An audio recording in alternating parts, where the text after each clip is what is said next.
That Podcast Thing presents Home Movie Club, originally recorded October 2017.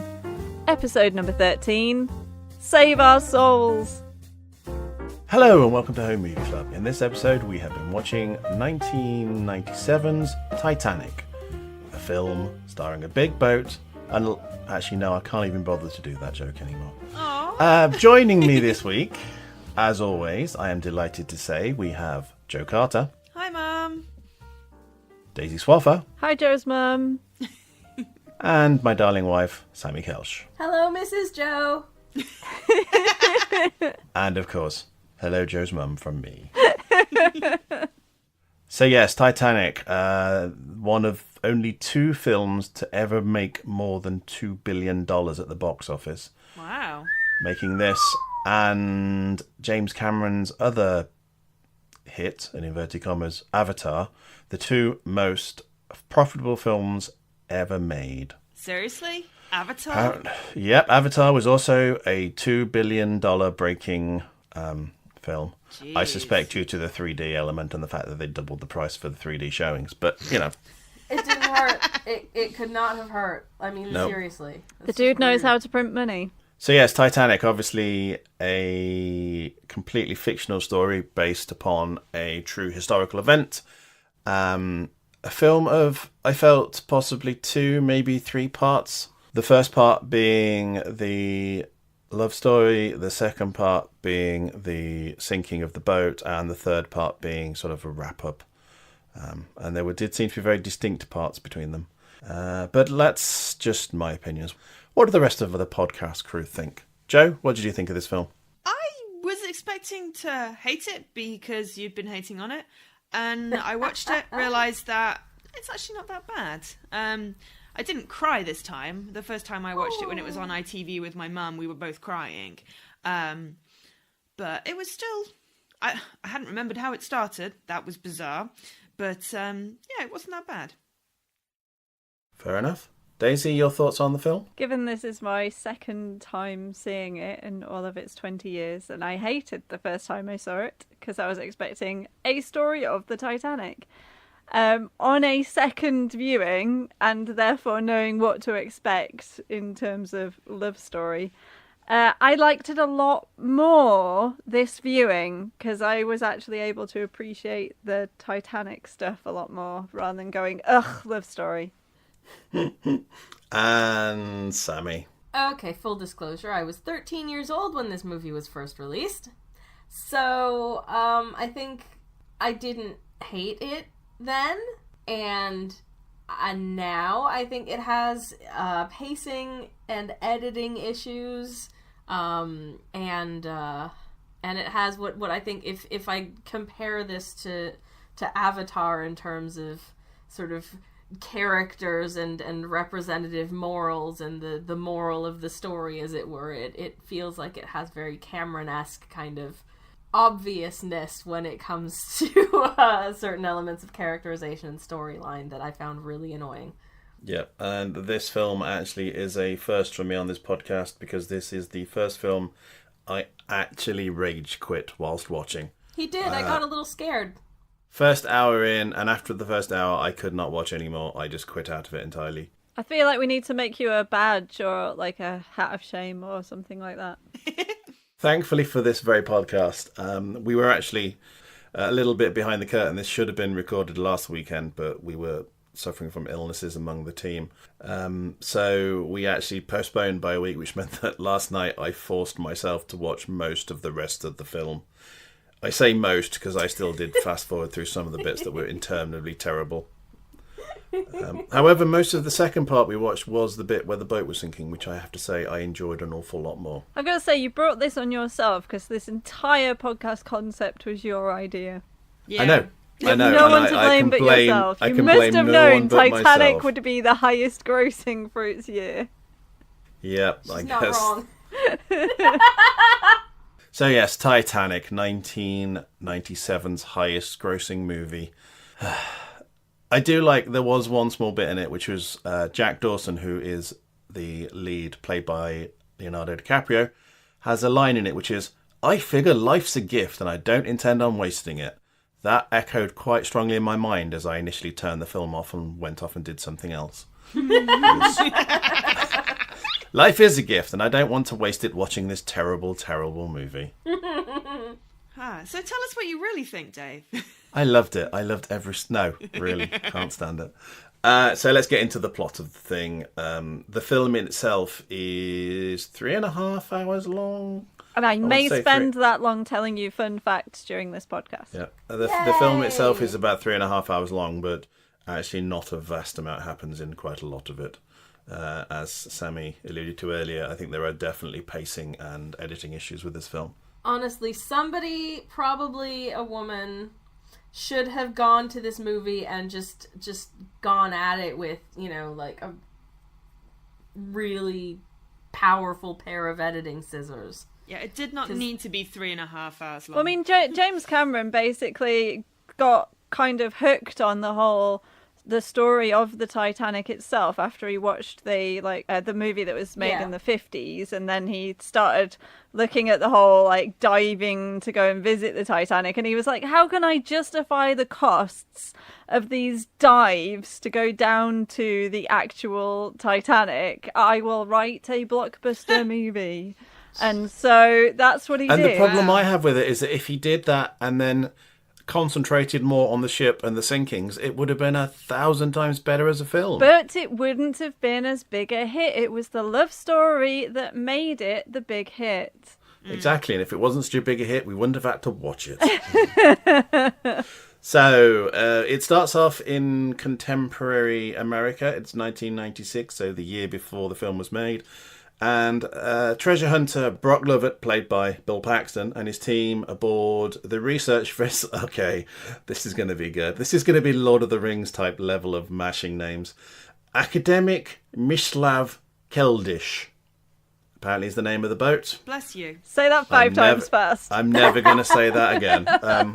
So that they are diving in submersibles on the wreck of the Titanic, which is a long way down. And the whole reason for this dive is to find this rare diamond called the Heart of the Ocean. So interestingly, the actual, how they had the droids thing outside of the cabin, outside of their little submarine, and it was like this separate droid thing, and that's what they were filming from. They developed that because of this movie. Before that, they'd always just filmed the Titanic from inside whatever the people were in, the actual submarine vessel. Oh my God. To design something that could take the tremendous pressure that far below sea level as a camera, an external camera, that was this massive engineering project. It was actually James Cameron's brother who designed that. Fun fact. And I think this is part of the reasons why this film cost quite as much as it did. Yes. Yeah. Absolutely. So they are, as Daisy has said, they are using remote piloted sort of submarines to go into the Titanic. And they come across a safe that somehow they managed to squeeze this small droid into a window and then pull out a huge safe that was probably bigger than the window and managed to get it back up to the surface. We don't see that bit, so therefore we don't see that bit. We just assume that was fine. Yeah. So they recover a safe, hoping that the diamond will indeed be in the safe. However, when they open it, all that is in there is a drawing of a young lady wearing the diamond. So, points for trying. Close. And a date of April the 14th, 1912, which, as all historians among us will know, and it's written down here in front of me, is the day the ship actually struck the iceberg. They switch to a suburban scene. We have an elderly lady sitting there with a TV on in the background. Over the TV, we hear a news report talking about the dive on the Titanic, and they describe what they found, and then they show a picture of the picture. They show an image of the picture. Yeah, conveniently timed news report is conveniently timed. It is indeed, because it turns out that the person in the drawing is the old lady watching the television. Spoilers. Rose Dawson Calvert. Which means that we know from the start that Rose survives. This is actually one of my main beefs with it later on, is that we are watching this scenes where they are, spoiler alert, the ship sinks. They're suffering in icy cold water and sort of drowning, and it's like, but we know she's alive because we've seen her as an elderly lady, and instantly there's zero feeling of any kind of sort of peril involved. Yeah, you see, I feel that the modern day stuff could have not been there, and this film would have been fine. Yeah. Yep. The framing narrative doesn't end.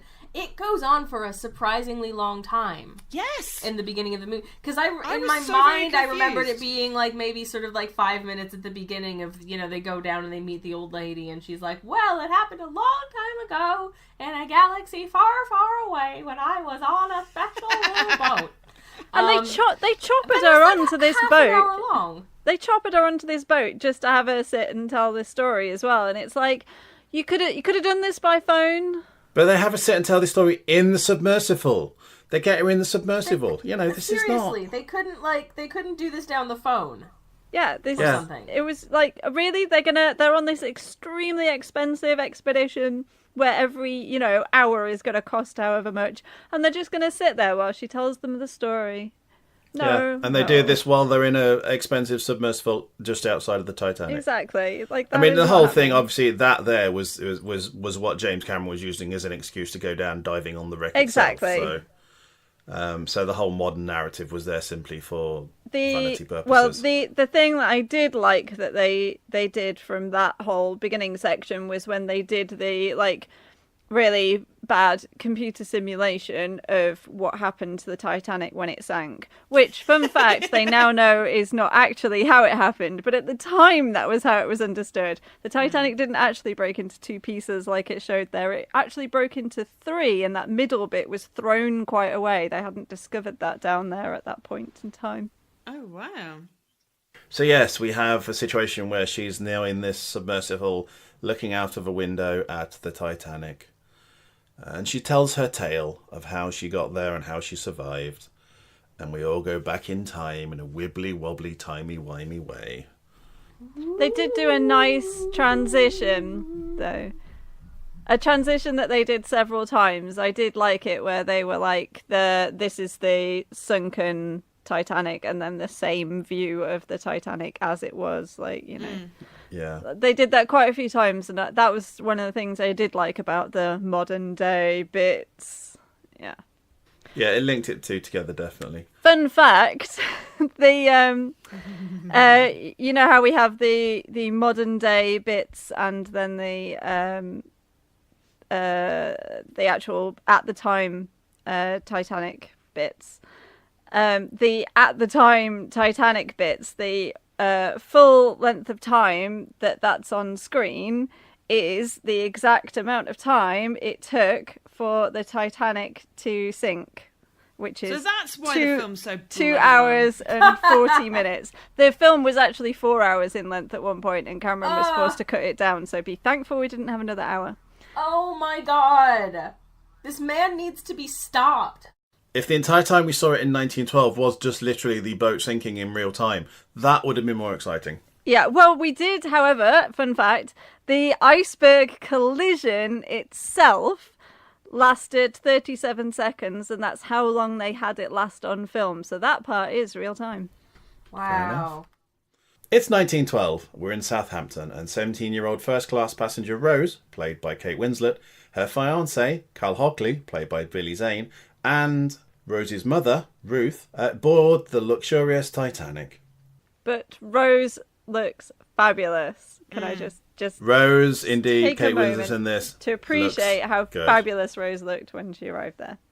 While Rose and her fiancé and mother's luggage is being put aboard the boat, we see Jack Dawson, played by Leonardo DiCaprio, playing poker in an attempt to win 2 tickets to get back to America. In a pub which handily has a window view of the Titanic. Yeah, Very super almost convenient view. very convenient view, Nice and they're place. sitting near a window. So he plays poker and he wins 2 tickets to go back to America on the Titanic. Of course, he isn't going to be in first class, he's in steerage. And again, one of the main themes of this film is all rich people are evil and all poor people are pure and innocent. I Or really enjoyed something. the the continual juxtaposition that they were showing us between the difference of quality of life on the Titanic between the first class and the third class. I enjoyed that aspect of the movie. I also enjoyed the fact that the third class people seem to be having way much more fun. Oh, yeah. Yes, but again, that was it. It was the first class people have always stuck up their own ideas, and they're very stiff and regimented almost. And yet the third class people are having a whale of a time and a party down in the hold.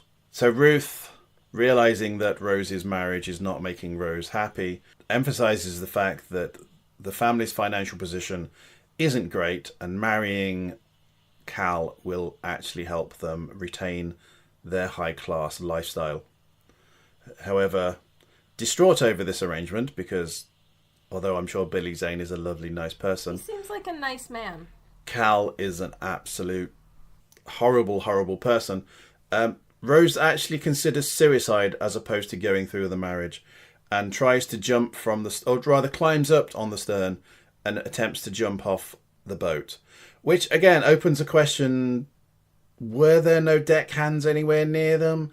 Were they happy for people to climb up on the railings? Yeah, I put that There's in my several notes occasions, as well. I mean, later on as well, where Jack is sort of on the front of the boat and he's climbing on the railings. And like, no one seems to care. There's no one around, which means that surely they have snuck there somehow.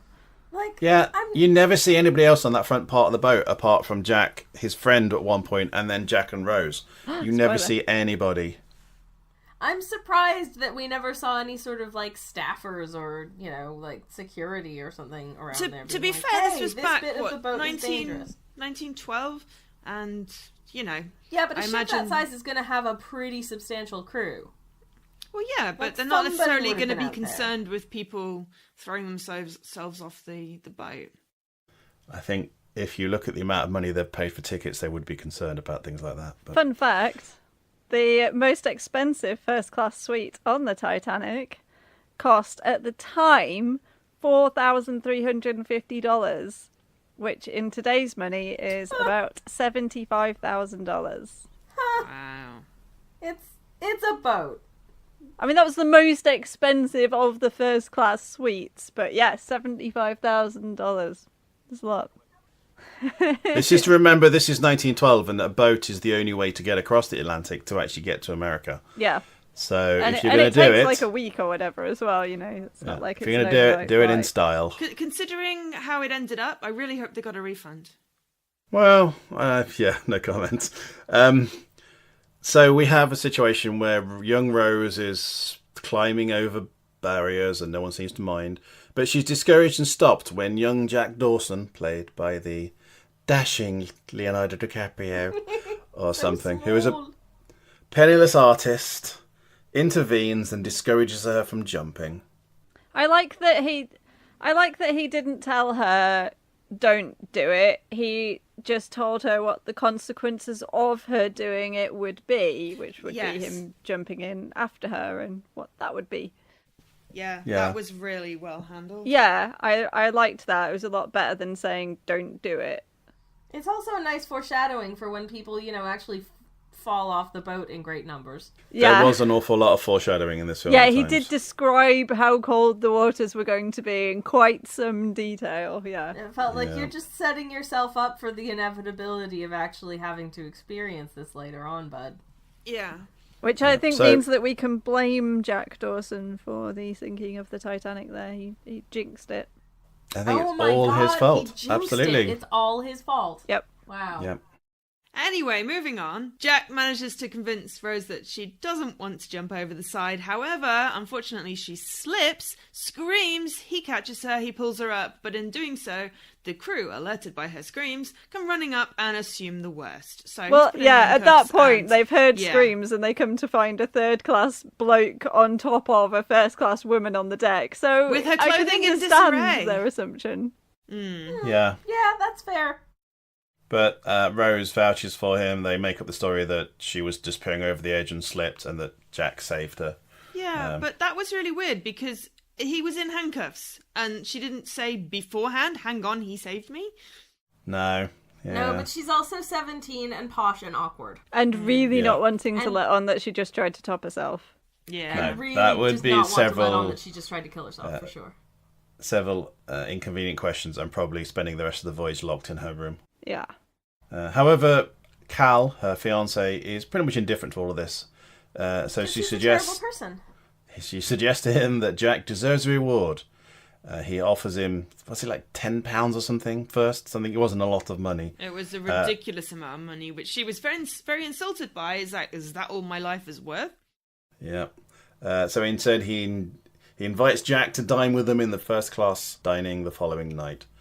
Again, that's not really the sort of thing you do someone as a reward. That's almost a punishment.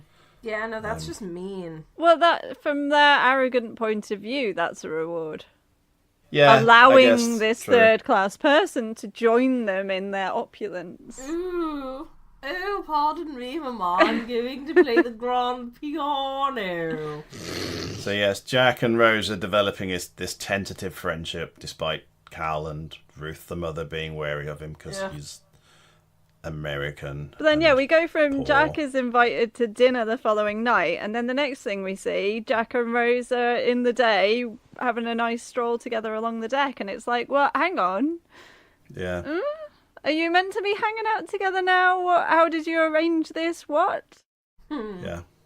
Yeah, no, again, a little too convenient in some ways. Obviously, Jack's going to go to dinner, but he doesn't have anything to wear because, well, he's poor Yeah, but and an artist. one of the ladies that was hanging around with Rose's mum, who was being basically shunned by the group of ladies because I think she came into her money like through working rather than it being. I think the her family husband was money. something. Yeah, I think it was something to do with her husband being something in the gold rush or something. So she is. I think her husband what- struck oil. She was Yeah, new what is money. disparagingly called new money. Yeah. Yes. But she's lovely, and I've forgotten her name. I'm really sorry. It was last week. Kathy Bates is the Kathy actress. Bates. Oh And no, she's okay. great. Well, whatever the lady's name was, she goes, "You're gonna need like a suit of armor to survive up there. Come on, my whatever his name was is about the same size as you. My son, it's about the same size as you. I'll get you suited up." That's after they've Yeah. stumbled across Jack and Rose spitting over the side of the boat. Yeah, but I just sort of like wanted to gloss over that because that was gross. They were using things like egg whites to produce the phlegm that you were seeing. being Yeah. dumped Lovely. out of there. Nice. But also, I'm not sure that's classed as a fun fact. ju- Just a bit just of a. I didn't say that was a fun fact. just before the spitting thing, we did actually have some proper plot. The designer of the Titanic and the captain were having a bit of a row about how hard they should be pushing her because the designer bloke wanted to not only make headlines for the size of her but also get to New York like the night before the morning they were due to be there. So he was like, we should go faster. And the captain's like, we really don't need to. So Yeah, actual so proper they're plot looking- there. Yep. So they're looking to engage the final boilers and really push for the sort of sprint to the finish almost. Notably, if you're going faster, you have less time to see icebergs. Yeah, True. there were lots of foreshadowing bits, like from the engineer and telling Rose that there weren't enough lifeboats, and the whole iceberg warning things that were just getting dismissed. Yeah. So we end up with a scene where Jack is having dinner with the posh people. It's, from what I remember, a ridiculously uncomfortable scene. But remember these sets, because you'll be seeing them again later in very different circumstance. Yeah. Following dinner, Rose secretly joins Jack. Actually, where the party's at, which is down in third class, so in steerage, where they're having a good old hootenanny. Shindig, a Hootenanny, there you go. Proper They're hootenanny. all actually drinking and dancing to diddly music.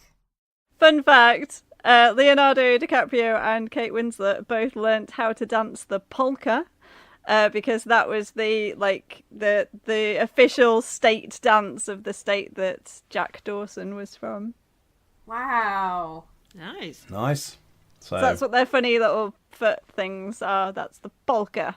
Yeah. Amazing. So Rose drinks stuff and gets a bit drunk, and they all have a good time. And the lurking That is bodyguard is lurking. Oh yeah, that creepy bodyguard that's just following her everywhere. And I've no spying idea on what her. his name is, so through all my notes, I've just called him Lurking Guy. David Warner. Sure, Mhm.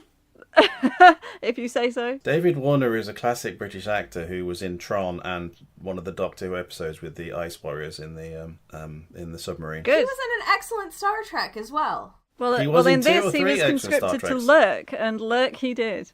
He did. There was actually quite a lot of running for a man who is not in his prime anymore, but that's something else. Sometimes lurking involves running.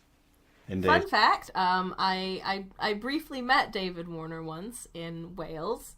And that morning it just so happened that like I'd had the TV on while I was getting dressed, and there was a one of those like Miss Marple murder mystery programs on, and who should be one of the guest actors on it but Mr. David Warner, and I mentioned it to him that it's a funny coincidence, and he just said, just don't ask me who did it because I guarantee I can't remember. Yeah, he's a jobbing actor who's been in quite a lot of things, but he was quite prominent in this. He's a very nice, very funny man. And Good. he's not nearly as unpleasant as he was as lurky dude. So yes, to have the party. Diddly, However, diddly, aware that Cal and Ruth blatantly disapprove of the fact that she's hanging out with this young buck of a man, Rose goes to rebuff Jack's advances, but realises she prefers him over Cal. I have to say, at this point in my notes, I did actually insert a word which was bailed, because this is as far as I got in my first showing before I had to stop Wow, watching. you only made it to there? Yeah, I could not watch any more of it. So we then have the they make a rendezvous, and Jack and Rose make their way to the bow and have the whole I'm flying, I'm sort of holding my arms out and again climbing up onto the railings, and no one seems to mind. So I've totes missed a fun fact. Fun fact away. So you know the scene where he is confronting Rose about, so where were you last night? And then he has a fit and throws the table over her and stuff. Yeah, that was scary. Yeah, Yeah. Billy Zane ad-libbed that, so Kate Winslet was not expecting it. Oh my god! Her reaction's Ah! 100% genuine. Cal is blatantly disapproving of the fact that his fiancée is seeing another man. Actually, a reasonable response, I feel there, but you know. I'm not sure not the sure the the table violent flipping is a tempo reasonable is a response. reasonable response, but the Possibly not. jealousy, perhaps, yeah. Yeah. So I did think that this scene was a really cheesy sunset, like, oh, look at the romantic sunset they've chosen. Oh, this backdrop they've put it on. No, that was actually a real sunset, to the point at which they were coming up to filming it, and the sun was just starting to set, and it was this beautiful thing. They were like, oh my god, we have to get this filmed now because this looks amazing. Oh, jolly good. Yeah. Yeah. Done. I'm glad that was real. Yeah. Yes, Yeah. but I say this is sort of the poster shot, isn't it? Really, of the two of them, Very and she's much like so. Sort of that golden hour, you know, sort of on the sort of the panning front of around above the, on them, the looking whatever down you call as the they front of a boat. Prow. prow. Okay. See, we've been through so many boat movies, and pretty much the only terminology that I'm remembering at this point is seaman. So. Yep. There's the really cheesy panpipe music going on. Oh, the music in this was just terrible. And then they have their first kiss, but in this really kind of awkward positioning where, like, one of them's having to reach back around over the shoulder and the other's having to lean so right round awkward. Like, forward. You would straight yeah. up just hurt your neck. Like, Yeah. it's bad. Also, I would not want to be kissing while sort of, you know, precariously close to falling off the front of a ship. Yep. No. That's not, I would like, okay, let's step back a couple of meters to where we're perfectly safe and then kiss. But I guess I just suck at being romantic. I don't know. Sweets? It's fine. Thank you. So, yes, they go back to Rose's stateroom and she shows him the diamond that started all of this off. And she says, draw me like one of your French girls. Oh which my is God, that a was so phrase that cheesy. a phrase I've used many times, or in various different, you know, ways of mocking and not realised it was from this. I've forgotten for a very long time that that's where the meme came from. I had It's an no incredibly idea. cheesy thing to say, but was it cheesy at this point, or has it just become cheesy after this film I think came it's out? just become cheesy because it's become a meme. Yeah. So yes, we have a scene of Kate Winslet bearing all, wearing nothing apart from this big blue diamond. Jack is then sort of... Fun fact, that was the first scene they filmed together. Let's get it out of the way. Wow, Yeah. it's so awkward.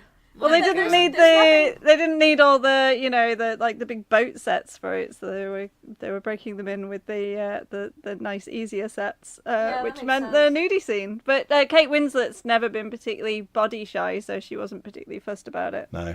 Other fun fact, and I'm taking fun facts away from Daisy here, is the person drawing the nakedness wasn't actually Leonardo DiCaprio. It was James really? Cameron. It but was James he's Cameron. left-handed, so he had to draw it so that then the camera would be flipped for it to be shown right-handed. To So he pretend drew it it was Jack Dawson. backwards.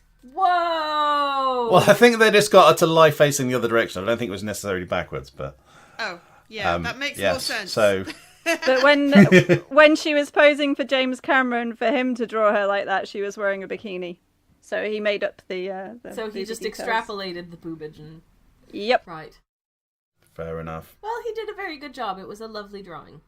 Fun fact, nude life drawing is rarely as sexy as this in real life. Most of the time, you're in a room with a dozen other art students, and there's a saggy, 68-year-old man in the middle of the room.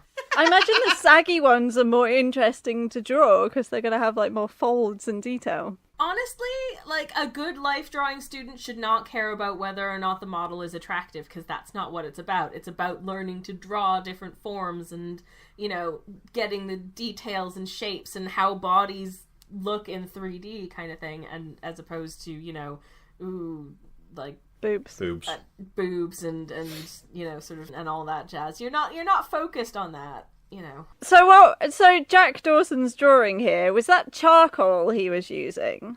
That's a good question. I thought it was charcoal or pencil, neither of which would have survived. That's what I was thinking, because that paper was drenched when it was Yes, it wasn't a case discovered. of this. That safe was not watertight. Yeah. so- Was the money dissolved? Was it fixed? Because you fix charcoal and a pencil and You do, yeah. I'm not sure he had time to do that with their No. shenanigans. So yes, we have the drawing. They put the drawing in the safe along with the diamond because that's the obvious place to put it, somewhere where your husband can find it. Sorry, husband-to-be can find it. Oh yeah, Yeah. but the letter going basically, You're I'm financing leaving me. you for this guy. Yeah. But then we got some real plot. Real Yes. plot. More plot. The calm sea that you would think would make it easier to see things by. No. In fact, it's going to make it harder to see the icebergs because you won't see the water breaking on them. There you go. That was some actual real plot just happened. And it was also Yep. dark. That's because it was at night. Yeah. Yep. They should have slowed down for the dark part. Yes, because we sort of skipped that slightly, but they had actually decided to fire up all of the boilers and go as fast as possible by this point. Smart. Yes, the captain had succumbed to the pressure of the designer bloke and charged it up superpower. And they get a warning as well from the nearby ship that there's icebergs afoot, but I'm not sure when that happens. So we have Jack and we have Rose, and they're finally fully clothed again. Or at least she is. Not He for was long. never not clothed. Not for long. They run into Mr. Lovejoy, who apparently not the guy who does the antiques, but that is David Warner's character apparently. Mr. Lovejoy. Lurking man. Okay. A man that had no love or indeed joy in his life. He used it all up in the name. Yeah. So they evade him by running through the engine room, which, again, although someone did cry out that they shouldn't be there, didn't do anything to stop them. I thought this scene was basically to show us how the different bits of the ship link together so that for later on we can understand. Yeah. I think when it's possibly sinking. also the ship nerd making this film gets to show us what this bit of the ship looks like. Yeah. So they evade Mr. Lovejoy. Oh, fun fact about the engine room. They Go on. they hired really short people, extras, to work in the engine rooms, 5 foot and under, basically, to make the Yay! engine room look bigger. And then they just built like a couple of bits of the engine room and then some really big mirrors. So it looks like it goes on and it doesn't. You can actually see like the repeating bits of the people in the reflections. Oh my god. That would involve looking at this movie carefully, though, which I Yeah, refuse we'd have to to go do. back and look again, and I don't think you want to go back and see any of this film ever again, sweetheart, do you? No. No, before that we get the amazing, incredible sex scene that, you know, we were all so into. We remember every detail of. I forgot it happened. It was, yeah. Because they run away from Mr. Lovejoy and go and find the car, and they go and have sex in an automobile, which... Right, and this we know car... this because it steams up and someone's Yeah. naked hand goes on the window. But That's this like the car universal is, sign. we see, like, it has a completely open front, because that's where Jack jumps onto the driver's seat thing, and then it's open between the front and the car bit, because that's where Rose pulls Jack through to. Yeah, so she lowers the window slightly, and then somehow physically manages to manhandle him through a hole. How would it steam up? It wouldn't be that enclosed to steam up. And anyways, No. that's not something that happens when real people bone. You don't generate that. If you're generating that much heat, there's gonna be chafing and It was pretty cold like outside, blown though. fuses and The windows do steam up in a car, but I guess only if it's an enclosed space. So yes, we have... 1 hour 38 minutes. We have an iceberg. They do the do, and then they make their way to the front of the ship, and iceberg, right ahead! finally, they could have just skipped the first hour and a half of this movie and gone straight to the iceberg, and that would have been fine. Yeah, so we have a situation where they did actually mention it earlier in more foreshadowing that the rudders on the ship were far too small for efficient manoeuvring. So although they're hard right or hard left or whichever one it was, and they were sort of trying reversing the engines, nothing was making a difference, and they still managed to clip. If they just hit The the iceberg. iceberg head on, it wouldn't have sunk. No, this is the thing, is they believe that the reason that it sunk was because it ripped along the side as opposed to just headbutting it straight on. Yeah. It would have slowed it down a lot, but it wouldn't have sunk. So Yeah, it's not good when you, like, rip a chunk out the side of a boat, because water tends to get Typically, no. in. Yeah.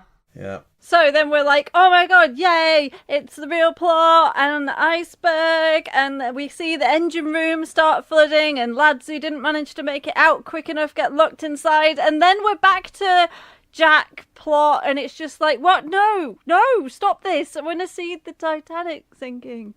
Yeah, so we have Cal discovering Jack's sketch of Rose and a note from her in his safe, along with the necklace, thankfully, so that's all safe and sound.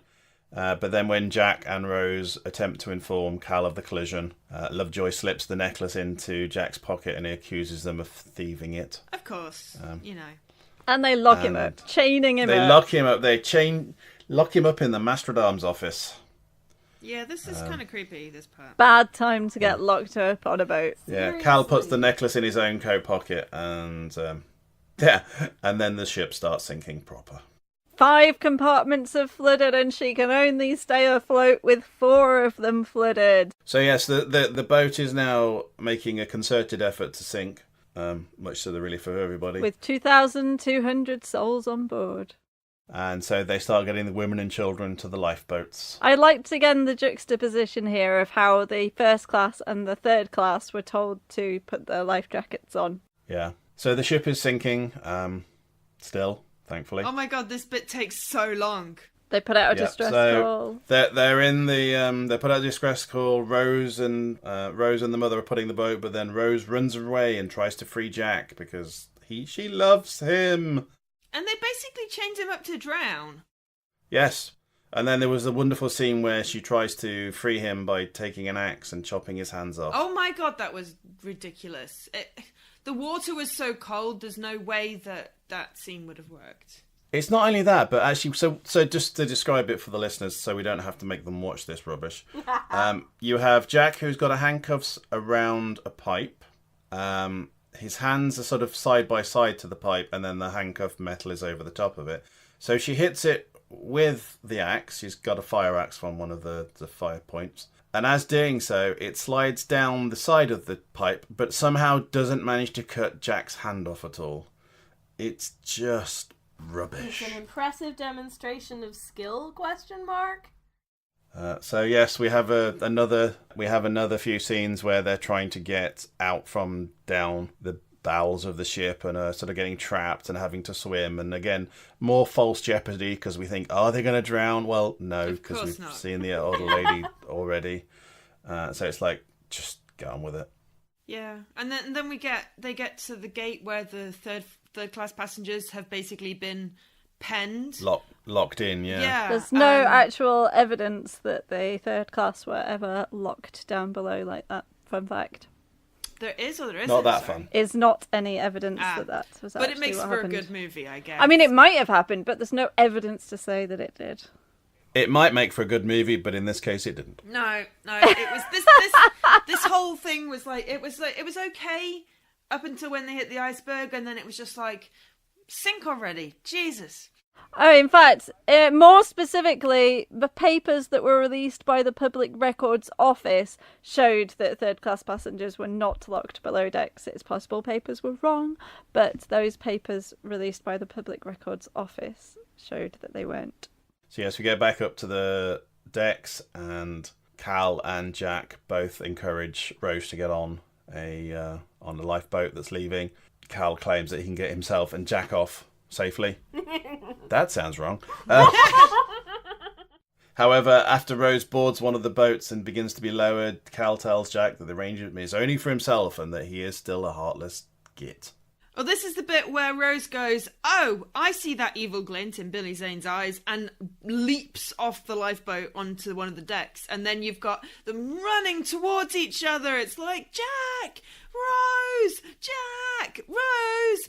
And then Billy Zane's like, nah, not having any of this. Steals the gun off his bodyguard and starts firing at them in the ballroom, which is filling full of water. So Cal, rather than getting onto a boat, he starts chasing after them with a gun. Like, seriously, dude, your priority is not saving yourself on a boat, it's punishing Rose and Jack. Like, yeah, it's kind of it's slightly odd motivation there and seems a little bit out of character. Yeah. But I guess in many ways it's not, because he is a very cruel person. He's possessive.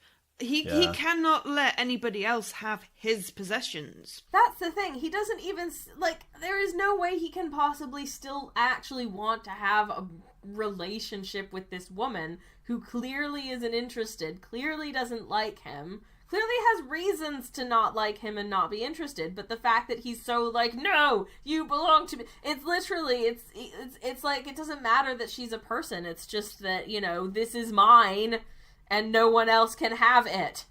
Yeah. Which is such a stupid attitude to have to another human being. So he chases them with his gun, shoots at them, but is a terrible shot, thankfully. then realises the coat he put on Rose has the heart of the ocean in the pocket. Yep, so he put the diamond in his coat and then put the coat around Rose because she was cold.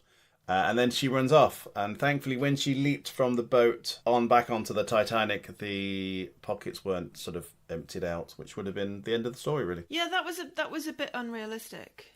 Oh, that was the bit that was unrealistic.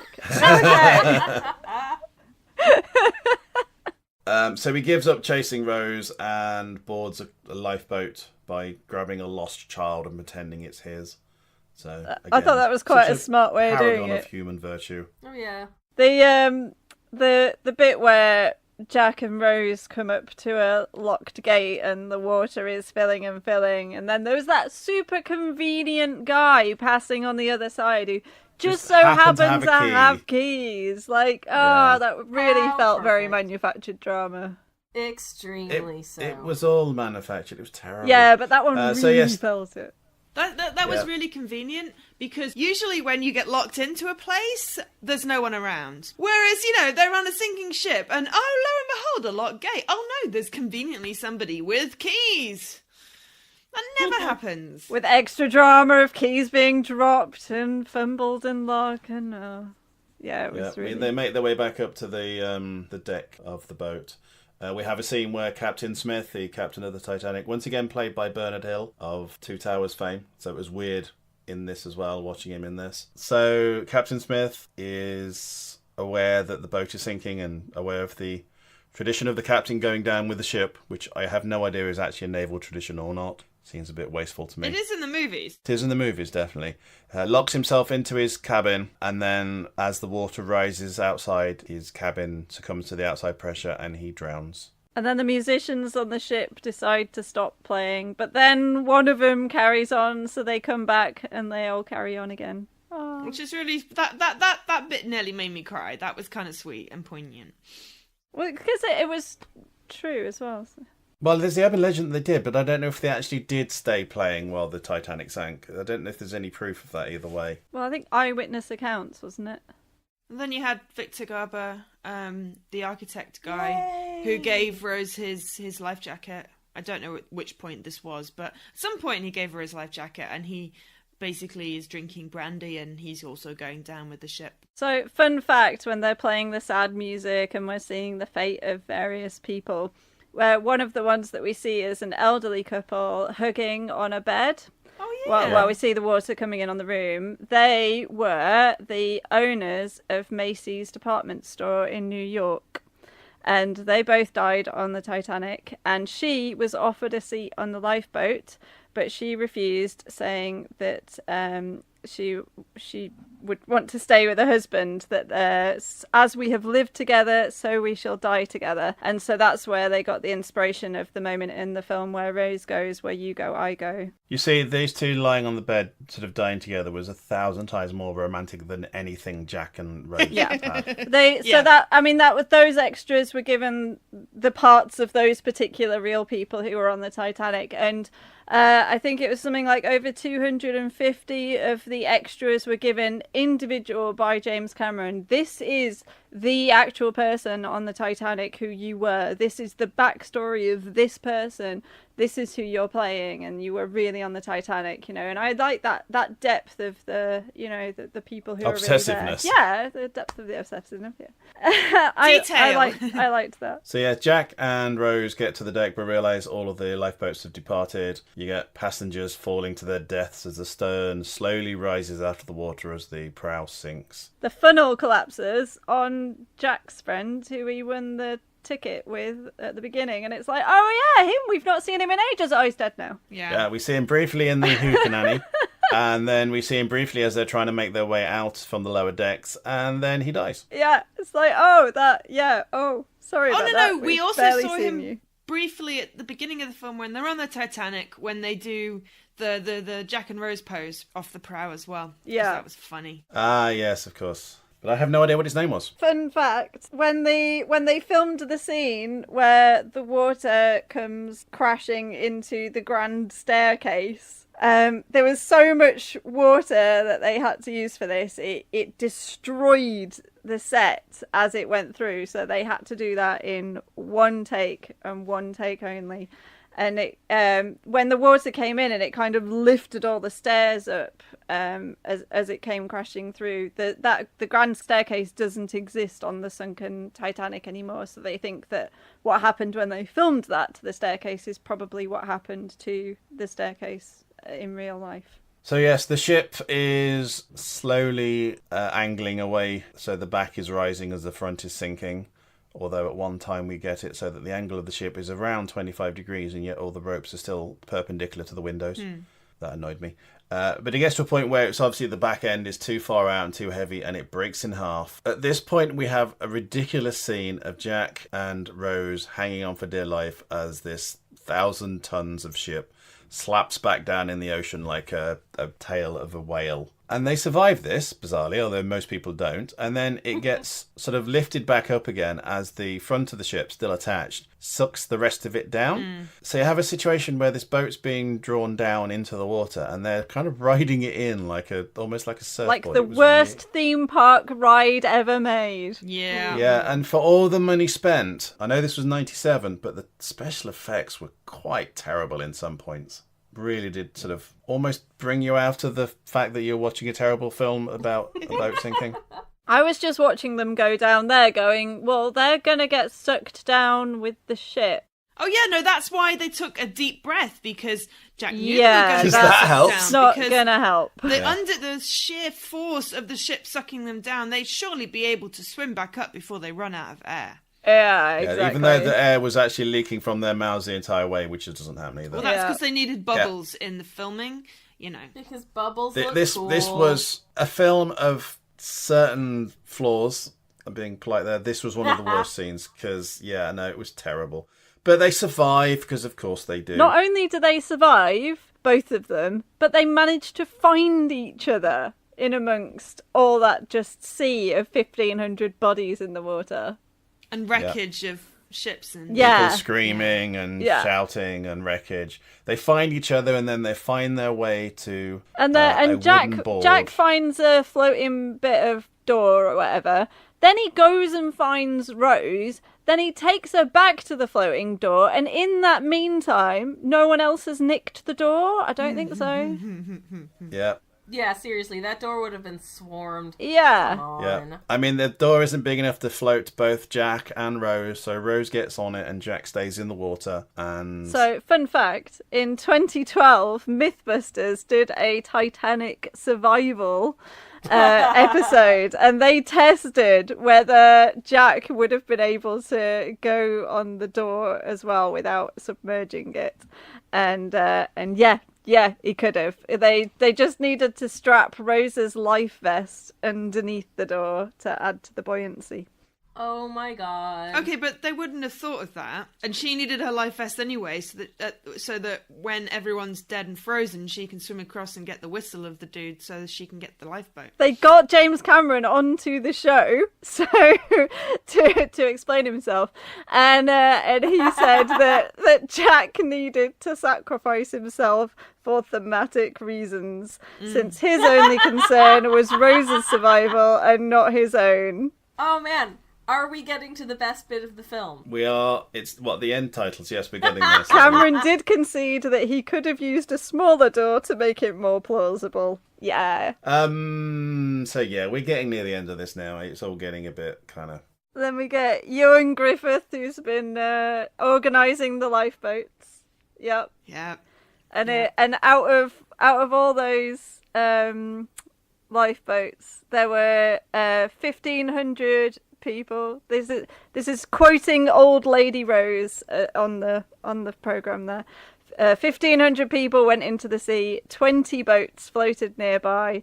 Only one came back, and like six six people were saved from the Yeah. water. 6 out of 1,500.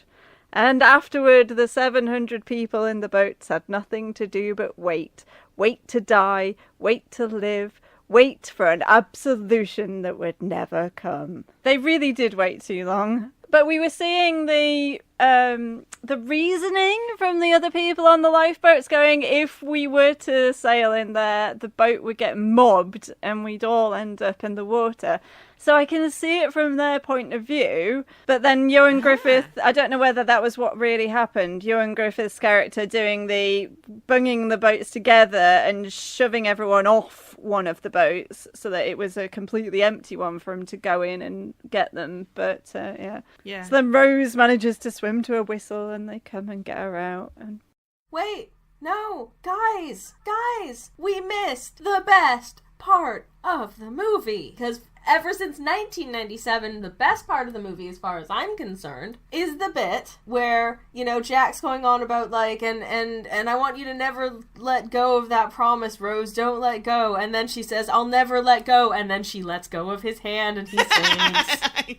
Yeah. I'm like, you literally just said you weren't gonna, Rose. What Yeah, the but hell? He's dead, and she needs to live. Otherwise, I know. the movie could never happen because then she wouldn't be an old lady. so they fished him out the water, basically. So the Cal survived, and we hear from old Lady Rose that he topped himself when the financial crash happened. So we're all very disappointed about that. You missed the bit when they're on their ship that picks them up, where there's like officers going, "Oh, there'll be none of your lot down here, mate," to Cal, who knows that Rose and Jack may have made it, so he's coming to look, and Rose is just there with a blanket over her head going, ha, yeah, not having any of that. And then when they ask her name, then she says Rose Dawson. and it's like, oh. But didn't they say, like, in the future, in the present day part, there was no record of Jack because obviously he didn't actually have a ticket? Yeah, he had Yeah. Sven's ticket and he wasn't registered on the boat anywhere, so they wouldn't have known of him. Yeah. Fun fact, there was actually, unintentionally by their part, a J. Dawson who had a ticket, but it was a Joseph Dawson. Interesting. Fair So enough. then we have, yeah. we go back to old Lady Rose in the present day, and I'm just like, just stop telling the stupid story and tell them where the heart of the ocean is.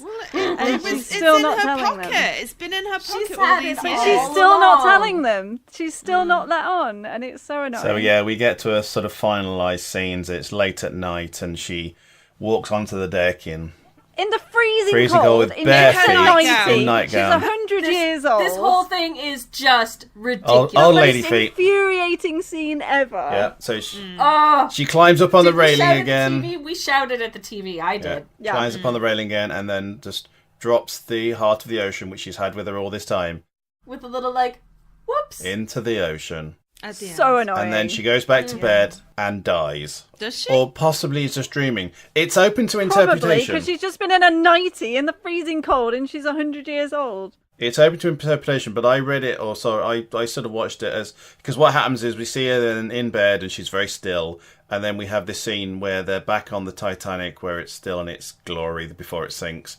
But everybody in this, who's in dream there, sequence. Jack's and there. everyone's there who was dead.